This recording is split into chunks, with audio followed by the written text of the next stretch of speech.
Hello dear students, I am Alok Gupta and you are watching my YouTube channel Alok Gupta English Classes. Dear students, ये आपकी book honeydew से second poem है। नाम है geography lesson. तो इस book में या इस लेसन में जो आपके पोइट हैं जुल्फ़िकार घोष, उन्होंने बताया है कि धरती में जो बिल्डिंग्स वगैरह ऐसे लगता है कि यूं ही ऐसे क्यों बन गई हैं। ये थोड़ा सा अगर ऊंचाई में आप जेट प्लेन से ऊपर जाएं तो ऊंचाई से उनके जो पूरे प्लानिंग है वो समझ में आने लगती है कि ऐसा क्यों बना है। तो सारी प्लानिंग तो समझ में आ जाती है, पर ये प्लानिंग नहीं समझ में आ पाती है कि इंसान आपस में लड़ते भिड़ते क्यों हैं।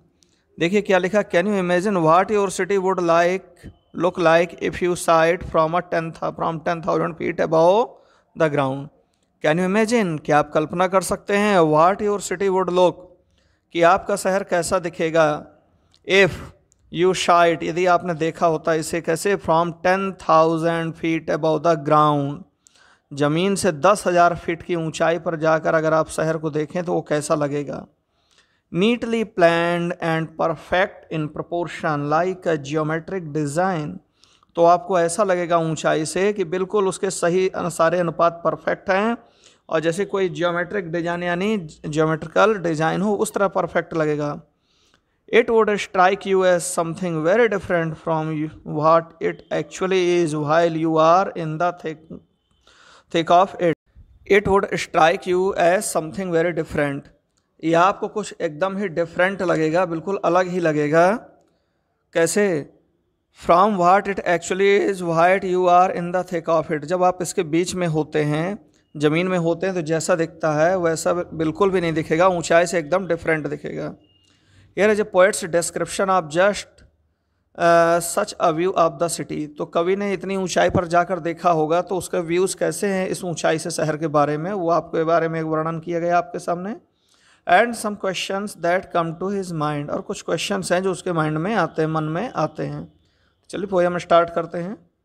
When the jet sprang into the sky it was clear why the city had developed the way it had, तो जब हम लोग जेट पर सवार होकर, जेट प्लेन में सवार होकर ऊंचाई पर आकाश में जाते हैं तो इट वाज क्लियर, यह स्पष्ट हो गया, why the city had developed, कि शहर का जो डेवलपमेंट हुआ है वो क्यों इस तरह से हुआ, द वे इट हैड, जैसा कि वो आज था या है। Saying it scaled 6 inches to the mile, आज इस ऊंचाई से 6 इंच के स्केल में हमें पूरा 1 मील का स्पेस दिखाई पड़ रहा है। देयर सीम्ड एन इनएविटेबिलिटी, यहाँ पर हमें एक अनिवार्यता दिखाई पड़ रही है, about what on ground had looked हैप्पीजार्ड, तो उस चीज़ की अनिवार्यता दिख रही है जो कि जब धरती पर होकर हम देखते हैं तो कैसा लगता है, लुक्ड हैप्पीजार्ड मीन्स अस्त व्यस्त लगता है। तो जो सारी चीज़ें हमें अस्त व्यस्त दिखाई देती हैं इस ऊंचाई से बिल्कुल वेल प्लान्ड दिखाई देती हैं।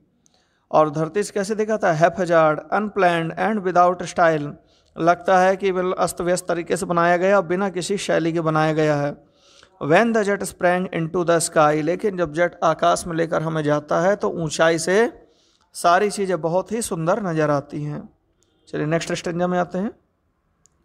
When the jet reached 10,000 feet, जब जेट हमारा 10,000 फीट की ऊंचाई पर पहुंचता है, it was clear why the country had cities where the rivers ran, तब समझ में आता है कि हमारे देश में जो शहर हैं, सिटीज़ हैं, वो उस जगह क्यों हैं, वेयर द रिवर्स रैन, जहाँ पर नदियाँ बहती हैं, and why the valleys were populated, और वैलीज मीन्स पहाड़ियों से नीचे का हिस्सा, यानी समतल धरती जो है वहीं पर ज़्यादातर आबादी क्यों है, ऊंची नीची जगह आबादी क्यों नहीं है।